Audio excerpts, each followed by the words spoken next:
হেরাক্লিয়াসের কাছে চিঠি গেছে। হেরাক্লিয়াস বলছে চিঠি কার নিকট থেকে এসেছে? আরবের যে লোক নবীর দাবি করেছে তার নিকট থেকে এসেছে।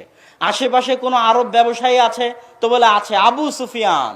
চিঠি এসেছে আল্লাহর রাসূলের পক্ষ থেকে, আর ব্যবসা করতে গেছে আল্লাহর রাসূলের তৎকালীন সবচেয়ে বড় শত্রু আবু সুফিয়ান রাদিয়াল্লাহু তাআলা আনহু, যিনি পরবর্তীতে ইসলাম গ্রহণ করেছিলেন। তা আবু সুফিয়ানকে ডেকে পাঠাও।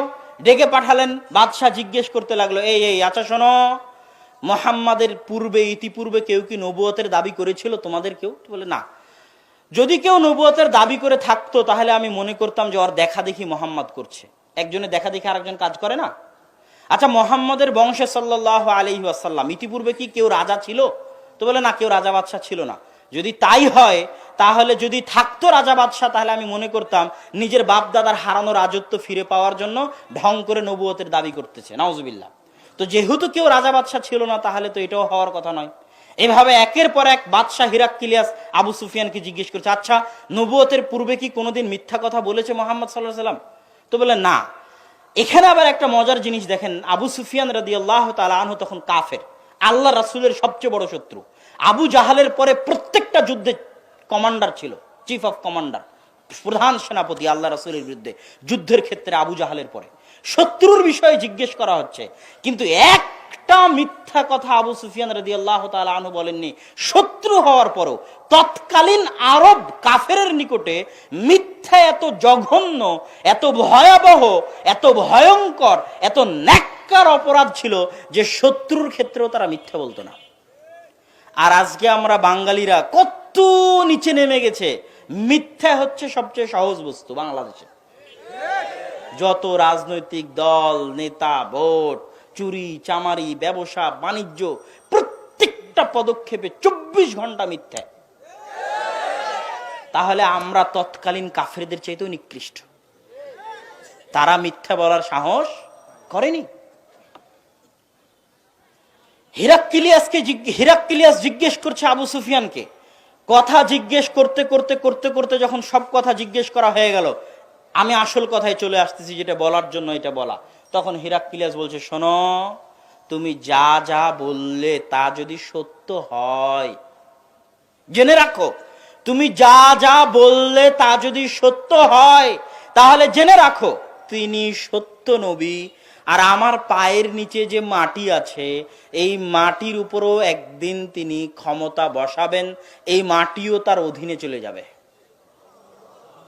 তার বলার বেশি দিন লাগেনি, সাহাবীরা রোমান সাম্রাজ্য এবং পারস্য সাম্রাজ্যের পতন ঘটিয়ে ছেড়েছেন। তো এই হাদিস বলার উদ্দেশ্য কি?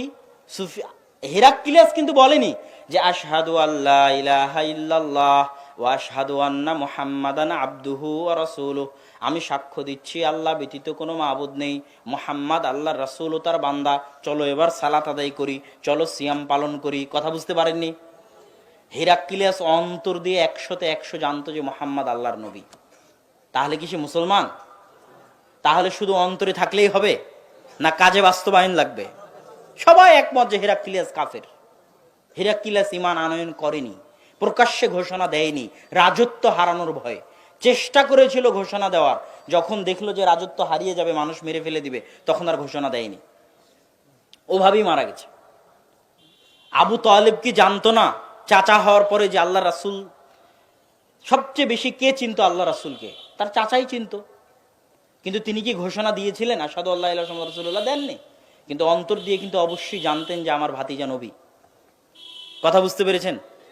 আচ্ছা, ইবলিস কি জানতো না যে আদম আলাইহিস সালাতু ওয়াস সালামকে সিজদা করাই উচিত? কেন এটা আল্লাহর নির্দেশ।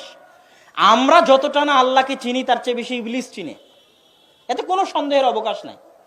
আমরা যতটা না আল্লাহকে চিনি, তার চেয়ে বেশি কে চিনে? ইবলিস চিনে। ইবলিস মুখে স্বীকৃতি, কাজে বাস্তবায়ন দিল না, কিন্তু অন্তরে ঠিকই জানে যে এটাই করতে হবে, এটাই সত্য। আমাদের চাইতে বেশি জানে। এরকম সময় মানুষ হক জানার পরেও কেন আসতে পারে না জানেন? হক জানার পরেও কেন মানতে পারে না জানেন? ইগো। মানুষের কি থাকে? ইগো থাকে। যেমন আমি উদাহরণ দিয়ে বুঝাই, না হলে আপনার মনে খটকা থেকে যাবে। আপনি দেখছেন যে আপনার স্ত্রী পর পুরুষের সাথে পরকীয়া করতেছে, আপনি করলেন কি, ওকে জবাই করে দিলেন, জবাই করে দিয়ে লাশ থানায় নিয়ে গিয়ে বললেন যে আমি আমার স্ত্রীকে জবাই করেছি। তা আপনি কি জানেন না যে ওকে জবাই করলে আপনার ফাঁসি হবে? জানেন না? জানেন না? তারপরেও কি জন্য জবাই করলেন? আপনার ইগো হার্ট হয়েছে, আপনার ইগোতে কি হয়েছে? আঘাত পেয়েছে। ইগোতে আঘাত লাগলে ব্রেন নষ্ট হয়ে যায়, তখন মরা মানুষ ভালো মনে করে, তবুও যেটা করা উচিত সেটা করবে না, মরে যাবো তাও এটা করবে না। তো ইবলিস এত শান শওকত, ইবলিসের ইগোতে আঘাত লেগেছে। মাটির তৈরি একজন আদম আলাইহিস সালাতু ওয়াস সালাম, আমি আগুনের তৈরি, এতদিন থেকে আল্লাহর ইবাদত করি, এতদিন থেকে আছি, আর আজকে কয়দিন পর তাকে নতুন সৃষ্টি করলো আল্লাহ সুবহানাহু ওয়া তাআলা, নতুন তার জন্ম হলো, তাকে নাকি আমার সিজদা করা লাগবে? মরে যাবো তাও ভালো, জাহান্নামে আজীবন থাকবো তাও ভালো, সিজদা করতে পারবো না। বুঝতে পারেননি? এটা হলো ইগো। তাহলে মানুষ হক জানার পরেও মানতে পারে না কেন? ইগোর জন্য। হেরাক্লিয়াস জানার পরেও মানতে পারেনি কেন? ক্ষমতা হারানোর ভয়ে, ইগোর কারণে। তাহলে আমি বুঝাতে চাচ্ছিলাম মানহাজ আহলিস সুন্নাতি ওয়াল জামাত আবার ইমানের কাছে এসে বিভক্ত হয়ে গেল। একদল মানুষ বলল অন্তর ঠিক তো সব ঠিক, এরা হচ্ছে মুরজিয়া। এরা কি? মুরজিয়া। আর একদল মানুষ বলল যে যার আমল নাই তার ইমানই নাই, যার আমল নাই তার কি নাই? ইমানই নাই, সে কাফের হয়ে গেছে। এদের